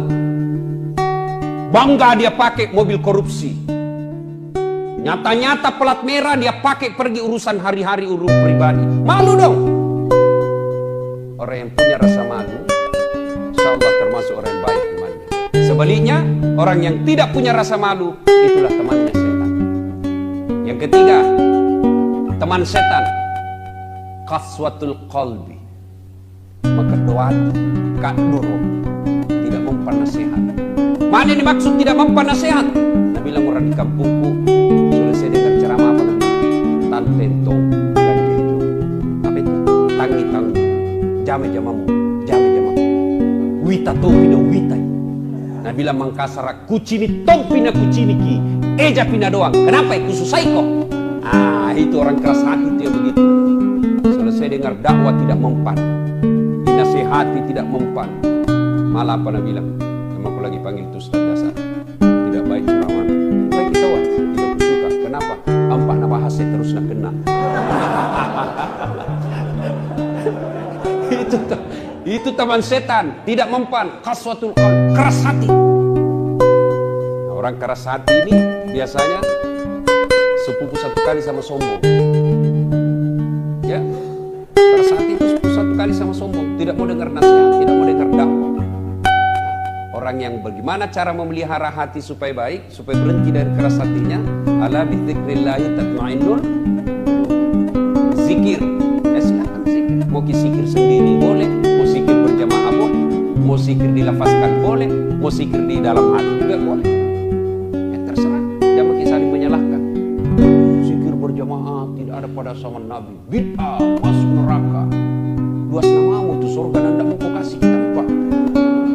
Alhamdulillah, baca di beberapa media online, tadi pagi saya baca pemerintah Arab Saudi sudah meliburkan pada tanggal 30 November nanti ini, ya 30 November ini menghargai hari lahirnya Rasulullah Muhammad SAW, dan selama ini Saudi menganggap bahwa peringatan Maulid itu tidak ada. Alhamdulillah, kerajaan Saudi memberikan kesempatan kepada rakyatnya untuk melaksanakannya, bagian daripada bersukacita, bersukaria mendatangkan menyambut hari kelahiran Rasulullah Muhammad SAW. Wallahu a'lam, benar itu apa tidak, saya cuma baca di media online. Ya, tapi pada prinsipnya kalau mau Maulid silakan, tidak mau Maulid silakan. Kadang tuh orang saya lihat bid'ah Maulid tidak ada pada zaman Nabi. Tapi satu Syawal masuk bulan Rabiul Awal dibikin juga pengajian, tapi bukan Maulid namanya, apa? Sirah Nabawi. Apa nabahas sejarah Nabi? Kurang sama aja, casingnya aja beda ini. Sama modelnya, cuma beda apa? Sama casing, beda casing sama isi. Nah, judulnya satu Maulid, judulnya satu Sirah Nabawiyah, sama-sama aja. Tidak mau Maulid jangan, mau Maulid jangan suka bertengkar. Lebih banyak pekerjaan kita yang lebih penting, menyatukan umat, memenangkan pilkada bagi orang-orang yang baik agamanya. Jauh lebih penting daripada kita membahas yang seperti itu. Nah, hadirin sekalian, ini yang ketiga. Ulangi beda, kan lupa misalnya itu. Apa satu? Menganggap enteng sholat. Yang kedua, kurang rasa malu. Yang ketiga, qaswatul qalb, keras hati. Ini penting. Kalau orang keras hati itu deh, biar siapa nasihati. Dan siapa yang bisa mengobati hati kita? Kita sendiri. Dan ini hati penting sekali. Sehingga mungkin adik-adik sering dengar, dalam dirimu terdapat segumpal darah. Apabila segumpal darah itu sehat, maka sehatlah seluruh anggota tubuhmu. Tapi apabila segumpal darah itu sakit, maka sakitlah seluruh anggota tubuhmu. Apa gerangan segumpal darah itu? Qalb, hati. Ini hati. Artinya apa? Kalau hatinya sehat, insya Allah tutur katanya baik, perilakuannya baik. Tapi kalau hatinya sakit, tutur katanya merugikan orang, perbuatannya tidak enak. Itulah. Itu pentingnya itu hati. Saya kasih contoh. Pergi ke Bone, naik mobil, yang nyetir tangan, yang menatap sepanjang perjalanan mata, gas rem kaki, yang berpikir sepanjang jalan otak. Tapi begitu ada tikungan, apa tertulis? Hati. Tidak ada tertulis otak. Padahal otak itu yang berpikir sepanjang jalan. Tapi begitu ada tikungan, hati. Tidak ada bilang otak. Coba itu pentingnya hati. Coba. Di bandara, yang tulis pengumuman tangan, yang mencerna pengumuman otak. Tapi begitu ada pengumuman, apa nak bilang announcer? Perhatian. Tidak bilang perotakan. Makanya ini penting sekali pelihara hati. Kaswatul qalbi adalah temannya setan. Maka pelihara. Yang berikutnya, teman setan. Yang keempat, baniyun mutakabbir. Orang kaya yang sombong. Kaya apa saja? Kaya harta, namanya hartawan. Pelit, temannya setan. Kaya ilmuwan, pelit, temannya setan. Mana itu ilmuwan pelit? Tidak mau kasih ilmu, tidak mau bagi-bagi ilmunya. Itu temannya setan. Kalau kaya hartawan pelit, temannya setan. Adik-adik, saya tadi terharu juga. Ini kan kita rata-rata nama siswa di sini. Ada tawa celingannya. Alhamdulillah. Mana mau kuliah tidak pernah singgah. Tapi artinya ada mitawa, sudah ada. Dek, jangan ketawa, serius. Bagaimana mau kaya selalu minta-minta. Salah satu kalau mau jadi orang kaya, jangan selalu minta-minta. Tidak ada orang kaya minta-minta, hanya orang miskin. Maka kalau mau kaya, berhenti minta kepada manusia. Minta kepada Allah. Allah tidak senang itu tanda senang.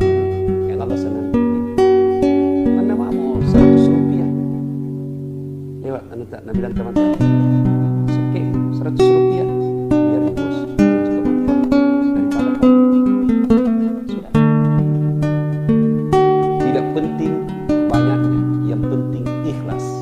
Daripada sedikit tidak ikhlas, lebih banyak ikhlas. Tapi mau lihat pelitnya orang. Oh, ini selalu saya alami. Kalau artis diundang, kasih pesawat, eksekutif kelas, hotel bintang 5. Dari bandara dijemput, ada polisi, ada tentara, dikalungkan bunga. Datang, itu artis datang dibawa alamat palsu, menggoyang pantatnya. Kelihatan pahanya. Tidak tahu nak kasih pegang ki, apakah Cina-Cina aja ki. Artis. Pulang paling murah dikasih 75 juta. 75 juta. Pulang sampai di Jakarta dia pakai beli narkoba, pakai juga. Batena dihormati itu artis. Sekalina ulama diundang, penghafal Quran diundang, kasihan.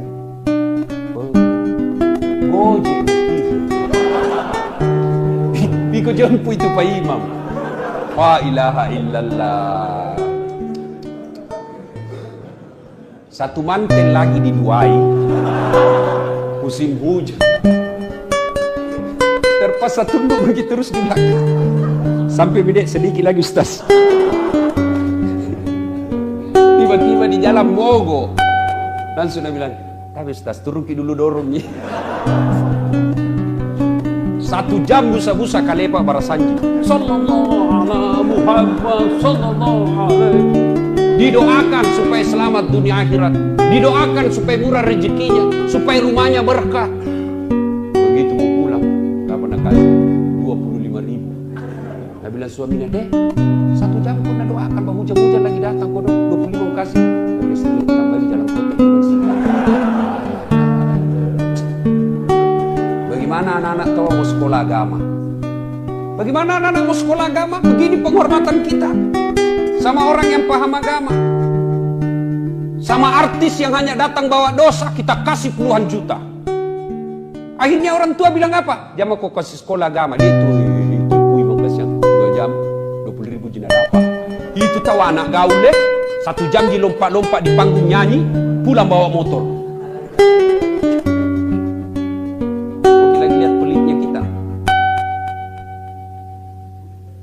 itu ibu-ibu kalau beli sayur. Pakai itu si tawar. Mau tawar. Sekalinya pergi di mall, tawar ki. Ada yang sering ke mall ini aja.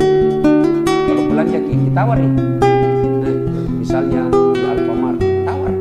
Tawar ini lihat di penjagaan bilang gila kapangnya. Coba. Sekalinya penjual ikan kasihan. Datang nih, tidak perlu maki lagi ke pasar berkeringat. Tak datangi maki rumah tak. Kadang-kala na panggil maki iet buang. Coba. Tidak perlu lagi kita sisi dari kadang-kala dia sisi sendiri. Ini tak cantik ipuan ini, mudah-mudahan murah rezeki kita. Beda 200 rupiah kita tawar. Berapa? 5.500 deh. Mahal nih ini. 5.000 mau. Beda 500 sudah tawar. La ilaha illallah. Ini di kampungku bilang kikir galap aku jambatan. Ada yang orang begitu pusing kalau dia tidak menawar. Jangan terlalu pelit. Adik-adik sekalian, saya belajar dari hidup saya berapa banyak keutamaan yang saya dapat dari hebatnya sedekah. Sampai jam berapa ini selesai? Jam berapa nih? Berapa menit lagi? 20 menit. Ini saya ajak motivasi ya. Ini kisah nyata, baru-baru saya alami. Saya pergi ambil cucianku di Jalan Sumisana. Begitu saya mau ambil, ada penjaganya tuh, 4 orang. Saya kasihlah uang tas 100 ribunya. 4 orang berarti 400. Saya keluar, saya dapat tukang parkir. Kasih 50 ribu. Tidak lupa sama itu. 50 ribu dikasih tukang parkir. Kalau pilkada pasti saya pilih. Sudah. Berapa uangku keluar? 450 ribu. Sudahlah. Pergi mengajar, pulang ngajar, sampai ke di kantor Jalan Kakak Tua. Tiba-tiba ajudannya seorang kaya di Sulawesi Selatan namanya Pak Edi Baramudi. Assalamualaikum Ustaz. Waalaikumsalam. Kenapa Ki? Ini ada salam dari Puang Edi. Maksudnya? Ada ini titipan. Maksudnya apa? Sini pakai ke kantor. Mana Ki Ustaz? Kantor Kakak Tua. Datang nih. Begitu datang buka pintu cerita.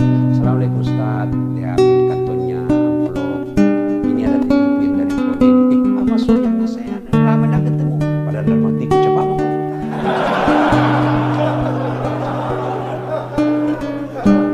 Sudah kan? Basa-basi tolak-tolak. Sudah. Pas sudah pegang dalam hatiku, cepat mau kau pulang. Kamu kira isinya ini. Masya Allah. Pulang. Saya buka itu. Berapa uangku keluar pagi-pagi? 450. Pas saya buka berapa yang Allah ganti? Pagi, sore Allah ganti. Berapa? 10 juta. Belajar kisah sedekah. Allah tidak lihat besar. Pernah lagi apa? Ada pagi-pagi datang ke rumah, pinjam uang.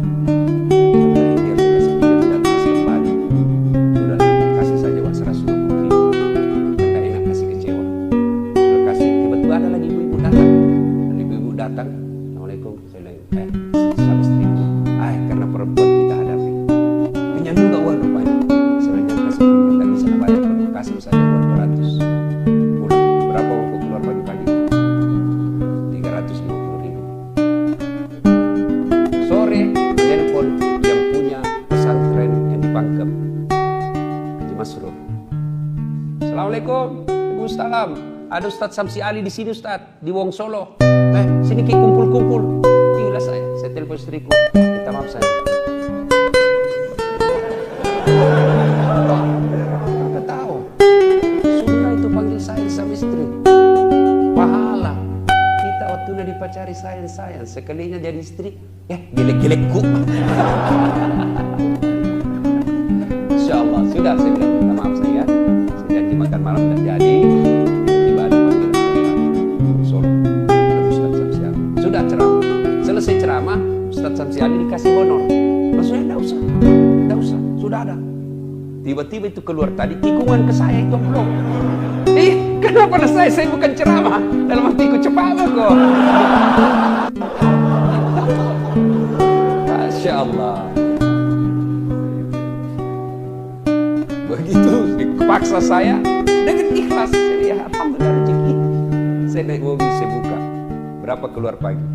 350. Berapa gantinya? 15 juta. Adik-adik, kalau ada mau jadi pengusaha muda, belajar di sedekah. Tidak ada orang bangkrut gara-gara sedekah. Percaya itu. Percaya gitu. Ada lagi pengalamanku ini. Selesai Ramadan. Kumpul-kumpul bodoh. Itu. Saya bilang sama istri, kita bangun masjid di kampung. Siap. Baru niat itu, suruh gambar, panggil arsitek, gambarkan seperti ini. Sudah, jadi gambar. Apa yang terjadi? Baru niat gambar, tiba-tiba alhamdulillah saya dapat bantuan orang yang susah. Ya namanya tidak sangka-sangka, langsung dapat 400 juta. Keajaiban sedekah. Tidak, jangan kita tunggu kaya. Jangan kita bilang banyak Pak, tua Pak pun aku sedekah. Iya kalau tua Ki, kalau mati mendadak Ki. Apa itu? Coba bersedekah. Kalau kita tidak punya sedekah dengan harta, sedekahlah dengan ilmu. Gimana caranya? Update itu apa namanya itu, share itu ceramah. Taklim malam ini. Share itu pahala, amal jariah. Adik-adik ingat tak kisah Quran? Ketika kita meninggal dan digosok itu mata, lalu kita berkata, hari apa ini? Malaikat berkata, mati mako. Ini kau sudah mati. Lalu apa kita bilang? Ya Allah, kasih kembali saya. Palisukan lidoepo, kasih kembali saya ke dunia, meskipun sesaat saja. Kembalikan saya ke dunia, meskipun sesaat. Untuk apa? Sholat? Bukan. Untuk puasa? Bukan. Untuk haji? Bukan. Untuk apa? Saya hanya ingin berkata kata jenazah, saya sedekahkan harta yang aku miliki. Coba. Kenapa? Sholat dinikmati pada saat kita sholat. Puasa dinikmati pada saat kita puasa. Haji kita nikmati pada saat haji. Sementara sedekah, meskipun kita sudah wafat, sedekah itu tetap mengalir. Itulah amal jariah. Kan mulai lagi. Ada teman kita lihat kasihan, biar makan susah, bantu. Ada Indomie bos. Ada kirimannya dari bapak besok bungkus. Ada buku 2. Dan toko banyak-banyak.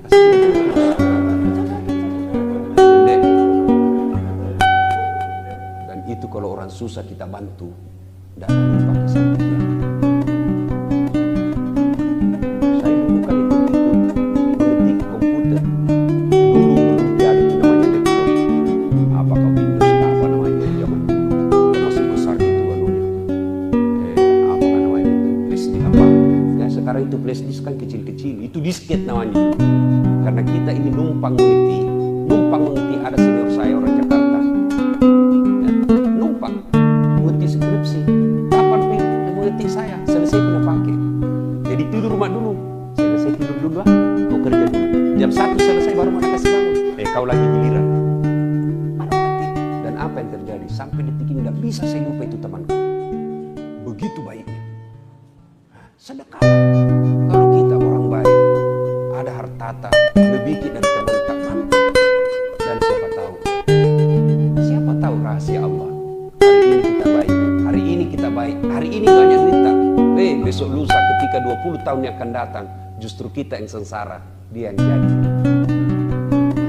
Saudara-saudara sekalian, bakhil, pelit adalah teman kita. Orang kaya, kata anak Allah, ada 3 orang yang paling aku benci. Ada 3 yang dibenci, ada yang paling dibenci. Yang paling dibenci Allah adalah orang kaya yang sombong. Kaya apa saja? Kaya ilmu sombong dibenci Allah. Kaya harta sombong dibenci Allah. Bakhil. Nah, oleh pengajian ini, mari pulang ini belajar makin bersedekah. Insyaallah Allah pasti ganti. Coba buka Quran. Kau belanjakan hartamu di jalan agama Allah, ibarat menanam 1 biji. 1 biji kita tanam, berapa gantinya? Allah dalam Quran dijelaskan, 1 biji maka tumbuh 7 bulir. 7 bulir. Dan setiap bulirnya mengandung berbuah 100 biji. Artinya Satu kita belanjakan jalan agama Allah, Allah ganti 700 kali. Coba jadi soalkan itu terus. Coba jangan pernah memulai hari tanpa sedekah. Tidak mesti banyak. Tiap hari ada. Wah, rupiah 500 perak. Ada kecil-kecil. Apalagi kalau kita biasakan, ada kebiasaan almarhum bapak saya selalu tukar uang koin. Tiap hari dia bawa ke masjid. Itu apa? Celengan. Karena zaman itu 100 rupiah zaman itu, oh sudah banyak sekali. Nah itu dia bawa termasuk tiap hari. Dan Allah menilai bukan besarnya, tapi rutinitasnya. Yang bahasa agamanya istiqamah. Coba mulai besok masuk lagi sedekah. Tidak bisa sedekah duit, tidak sedekah dengan ilmu. Maka sedekahlah dengan cara apa? Jangan mengganggu orang. Sedekah. Kita tidak bisa kasih tetangga kamarta Indomie. Tidak bisa kita kasih tetangga kamarta kopi. Maka cara apa? Jangan Tommy kita ganggu. Nah, mentang-mentang kita punya teh besar, sembunyi teh besar-besar. Kan biasa ada orang yang nulis, ih ngapain? Radio-radioku, tep-tepku, saya bayar listrik, khusus saya kok. Nah bilang tetangga tak, telinga-telingaku, pintu-pintuku. Kenapa itu suara radiomu masuk di telingaku? Itu kan bisa begitu. Nah, saudara-saudara sekalian, masih ada lagi teman-teman setan, tapi waktu yang sangat terbatas. InsyaAllah kita akan lanjutkan pada pertemuan yang akan datang. Akhirnya kita tutup pengajian kita ini dan selalu mengingat Allah. Al-Quran menjelaskan. Bismillahirrahmanirrahim. Ya ayyuhalladzina amanu dukhulu fis-silmi kaffatan wa la tattabi'u khutuwatis syaitan innahu lakum aduwwun mubin. Wahai orang-orang yang beriman, masuklah engkau ke dalam Islam secara sempurna dan janganlah engkau ikuti langkah-langkah setan, karena sesungguhnya setan itu musuh yang nyata bagi kalian. Setan itu musuh yang nyata bagi kalian. Nah sekarang bagaimana caranya melawan setan? Salah satu di antaranya cara melawan setan adalah memperbanyak istighfar. Setiap kita mulai tergores, tergosok, terajak oleh bisikan-bisikan setan, maka lawanlah dengan la ilaha illa anta subhanaka inni kuntu minadz dzalimin. Coba kita lazimkan. Insyaallah ada manfaat. Terakhir sekali adik sekalian, mudah-mudahan pengajian yang akan datang kita panggil teman-teman, ajak teman kita, ya. Saya punya niat mudah-mudahan di tempat ini akan lahir mubalik-mubalik muda dari Universitas Hasanuddin. Ya, tadi ada Rakornas, rapat koordinasi nasional komisi penyiaran komisi informasi publik KIP seluruh Indonesia kumpul. Saya diminta baca doa dan ada satu komisioner berkata, alhamdulillah saya senang di Sulawesi Selatan banyak dai-dai muda. Alhamdulillah banyak dilihat katanya ustaz-ustaz muda dari Sulawesi Selatan. Nah mudah-mudahan ada dari Unas. Adik sekalian percaya gitu, kalau kita hidup dalam dakwah baik agama mata, tidak mungkin kasih susah ke Tuhan. Paling tidak apa yang kita dapat, kita kasih senang orang tua. Bayangkan kalau tadinya dari SMA, susah dah kali kita ajak sholat, bicara tak kasar, susah disuruh. Tiba-tiba baru 3 semester di sini, pulang ke kampungnya, dilihat mamanya, alhamdulillah anakku bangun sholat tahajud. Langsung itu aku misi bapak tak. Langsung dia bilang bapak langsung merasa. Tapi kalau begitu pulang tadinya bagus agama, pulang malah kajili-jili. Wah, bagaimana orang tua kamu bahagia kasih. Dikasih nama raja di kampung Muhammad Nuh, langsung dipanggil sama temannya Noah. Bingung orang tua kita. Itulah termasuk model-model anak durhaka. Inilah saja tausiah kita, mudah-mudahan ada manfaat. Sebelum kita akhiri, mari kita kirimkan Al-Fatihah. Kata Rasulullah Muhammad SAW, khasiat dan keutamaannya kita ikhlaskan untuk orang tua kita masing-masing. Al-Fatihah.